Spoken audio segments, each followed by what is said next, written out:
created an unimaginable weight. Like many people do when stressed, Jesus escaped to a quiet place, a garden of old-growth olive trees on the side of a mountain. He brought a few friends for emotional support and prayer.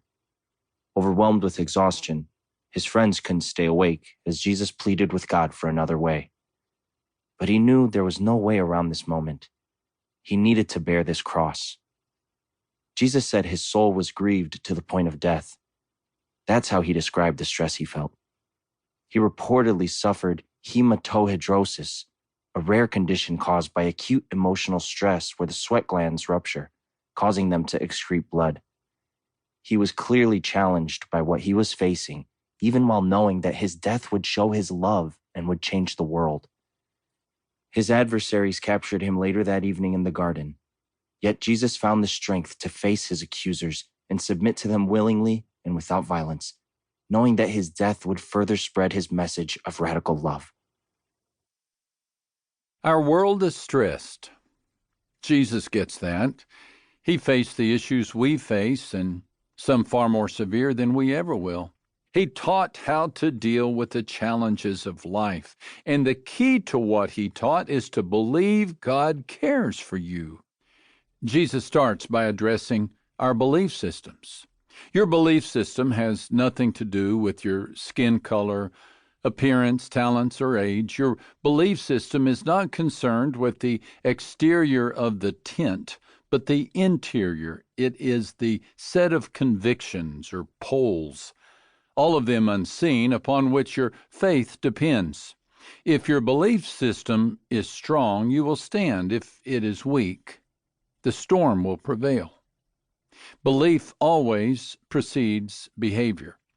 For this reason, the Apostle Paul, in each of his epistles, addressed convictions before he addressed actions. To change the way a person responds to life, change what a person believes about life. The most important thing about you is your belief system.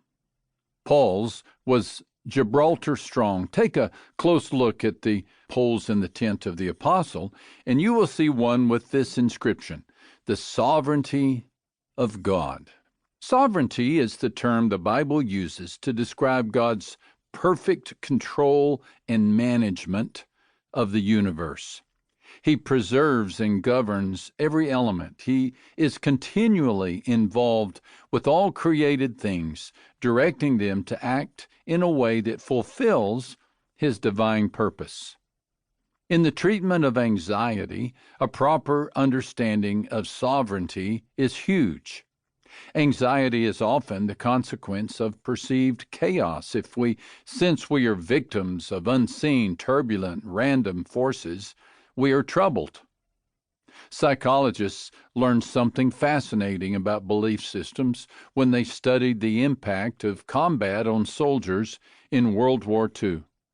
They determined that after 60 days of continuous combat, the ground troops became emotionally dead. This reaction is understandable. Soldiers endured a constant threat of bomb blitzes, machine guns, and enemy snipers. The anxiety of ground troops was no surprise. The comparative calm of fighter pilots, however, was. Their mortality rate was among the highest in combat. 50% of them were killed in action, yet dogfighters loved their work. An astounding 93% of them claimed to be happy in their assignment, even though the odds of survival were the same as the toss of a coin. What made the difference? Those pilots had their hands on the throttle. They sat in the cockpit. They felt that their fate was theirs to determine. Infantrymen, by contrast, could just as easily be killed standing still or running away. They felt forlorn and helpless. The formula is simple. Perceived control creates calm. Lack of control gives birth to fear. Now, you don't need a war to prove this formula. Road congestion will do just fine. A team of German researchers found that a traffic jam increases your chance of a heart attack threefold. Makes sense.